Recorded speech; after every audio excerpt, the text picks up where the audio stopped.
John Lee from Clix Marketing here with another episode of What I Learned Last Week. Today I'm going to talk about lead gen forms. You know, those lovely conversion rate boosting gems offered up by LinkedIn ads, Meta ads, and Google ads.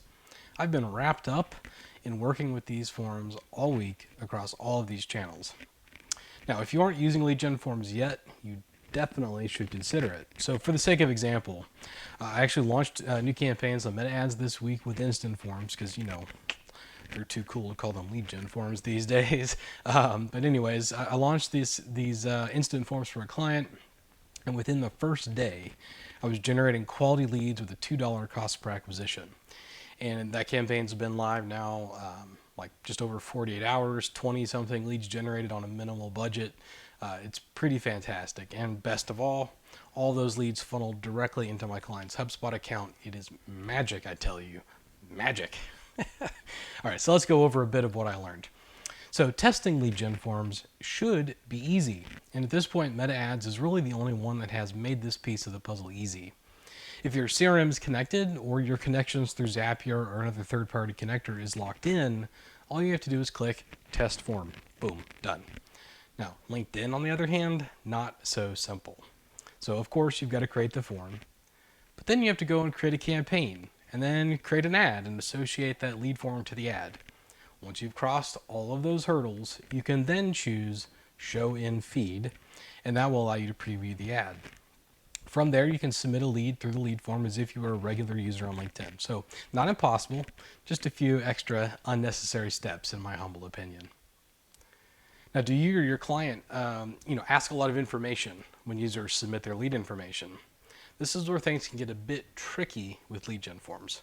Now, if all you're asking for is standard info, say name, email, phone, company, job title, etc., the setup of lead gen forms is pretty straightforward. Now, if you need custom drop-downs and more detailed information, well, your luck is going to depend more on the platform. Meta ads. Now, my experience here is really no concerns with adding custom fields, and I've never really encountered a cap on the number of questions asked.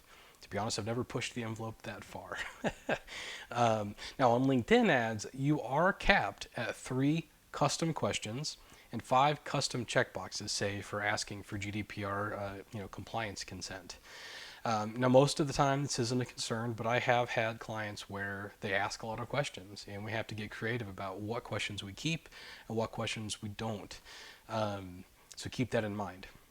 Now, Google Ads, this is where the process is just kind of borked, honestly. There are predetermined questions.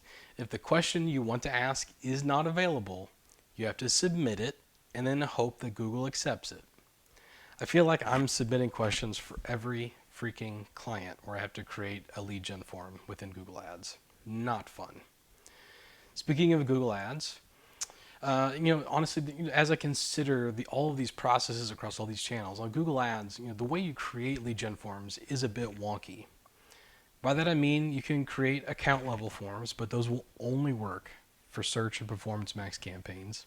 For everything else, so YouTube, Discovery, etc., you have to create campaign level forms. Now, granted, you can associate one form across multiple campaigns, but still the process is a bit clunky.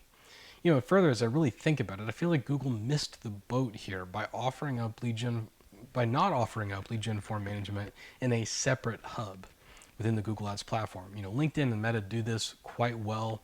It definitely works to their advantage. So there's a lot more to dig into on lead gen ads and management and understanding your performance and what all you can do with that. But that's a topic for another day. Hopefully you've learned a little bit of something. I know I did this week. And so with that, I say thanks, and I'll see you all next week.